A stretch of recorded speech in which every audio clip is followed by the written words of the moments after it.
ताजावा नंदी करी yum the सिंखाइन लेरो लेका gimme lion Yamuna yum बांग चना खरे आइसु चट के थोकलक लिबसिनी नंदी चलोय दो ताजावा आ करी गिनो ने हाइ सतोम थिन करी तोन हो यावरगे कइनो ताजावा मु पाउ कम त तादर वाइसे यमुना गी मचानु पि बेमलै दो मसी युक नोवालम दाइ लेखिद्रे हाइबिसे ताबिद्रिबो आ करी वारी न तोम थिन तादेनी आइबो असेंग वारी रो नंग हाइरिसे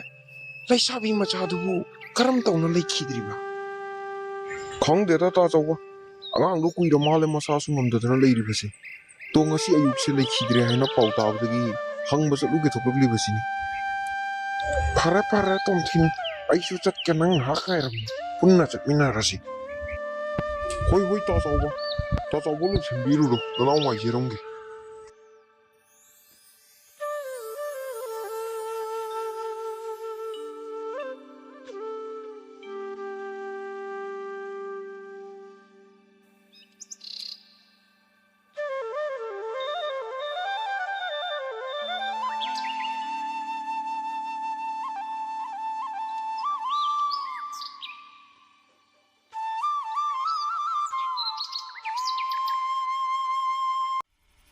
Tada, angang nupi maca sina lekhida basibo, kamai karam tona lekhida bono, tada di khambi bro. Khang da ta jawa, mayam na sum haina bata ti angang se, yam kui na kana ki banate, mag se lai gi nuksit phangna bata gi oi ki bani haina su haina ba yawi. Asang bata di aisu khang dre da jawa. Tada tabak su luisila kumali, uthana bata urusiro. Nache chanda ta di ngede puthawu na phagadra haiba. Hoi, noi ani sumateng pang chalo puthara ma torase.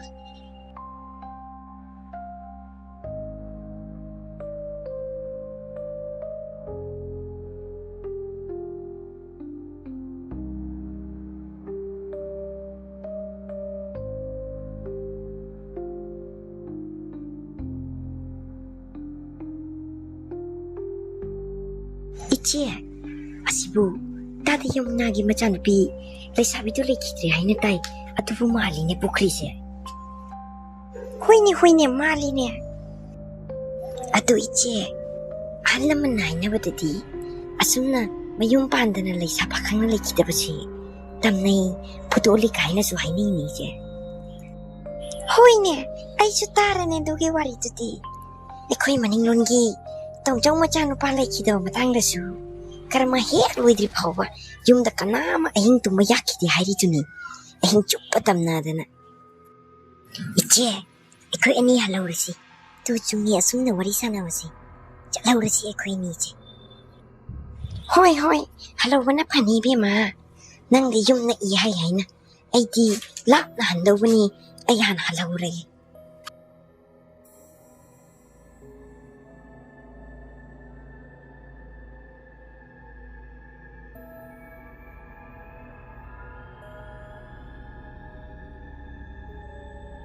Tomthin, ai khoi ani sandada salakringai ta halawna phagadro lam slapina ta jawa mayamna yengbada phajate da punna yawmina ramina thabak se loisalamago ine hek khallasi yawu du budi kai dene tomthin asigo leiriba halaman mayamsi loina moi leikai masan ngaktani ai khoi ani khakni reikai lanthukna lamla na hangado bose aduga achamba asiba sunate laisa pakhang lekhida bose aidi kai no wari yam tai da tomthin era ta jawa kaisu khanbiru na naw yawri da bu ta jawa na gai wari kaisu khan nganu ta jawa thabak se lo selaga punna hanmina rasi hoi phare adunno pharan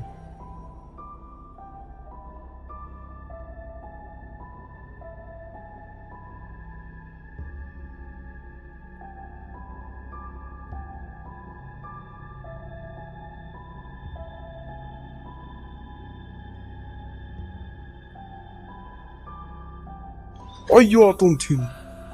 kai tawre ta jawa aidi aiki singjangdu mai ta pham da kawram da kamdong misidi ngasigi lei jawra sunu ta jawa hayeng oina lawrasi ngasigi amu khanna chatlurabadi thienglani matam ji so a yosingre ꯐꯔꯦ ꯐꯔꯦ ꯍꯌꯦꯡ ꯑꯣꯏꯅ ꯂꯧꯔꯁꯤ ꯗꯣ ꯇꯣꯝꯊꯤꯟ ꯍꯌꯦꯡꯁꯦ ꯅꯪꯁꯨ ꯑꯩꯒ ꯆꯠꯇꯕ ꯌꯥꯔꯣꯏꯀꯣ ꯀꯔꯤꯒꯤ ꯆꯠꯂꯣꯏꯗꯣꯏꯅꯣ ꯆꯠꯂꯒ ꯂꯣꯏꯔꯦ ꯑꯗꯨꯕꯨ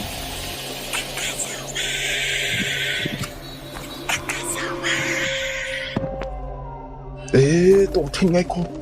ꯀꯅꯥꯅꯣ ꯀꯀꯥ ꯆꯥꯎꯕ ꯀꯧꯔꯤꯁꯤꯕꯣ ꯁꯟꯗꯥꯒ ꯇꯥꯁꯜꯂꯛꯄ ꯃꯇꯝꯁꯤꯒ ꯀꯥꯏꯗꯩ ꯋꯥꯔꯤꯅꯣꯗ ꯇꯥꯆꯧꯕ ꯑꯩꯗꯤ ꯀꯅꯥꯒꯤꯁꯨ ꯃꯈꯣꯟ ꯇꯥꯗꯦꯅ ꯀꯅꯥꯅ ꯀꯧꯒꯦꯅꯦ ꯅꯪꯒꯤ ꯅꯅꯥ ꯈꯣꯡꯕ ꯑꯣꯏꯔꯝꯒꯅꯤꯁꯦ ꯍꯜꯂꯁꯤ ꯁꯟꯗꯥꯁꯨ ꯇꯥꯁꯟꯈ꯭ꯔꯦ ꯇꯧꯔꯤꯁꯦ ꯆꯠꯁꯤ ꯂꯥꯛꯑꯣ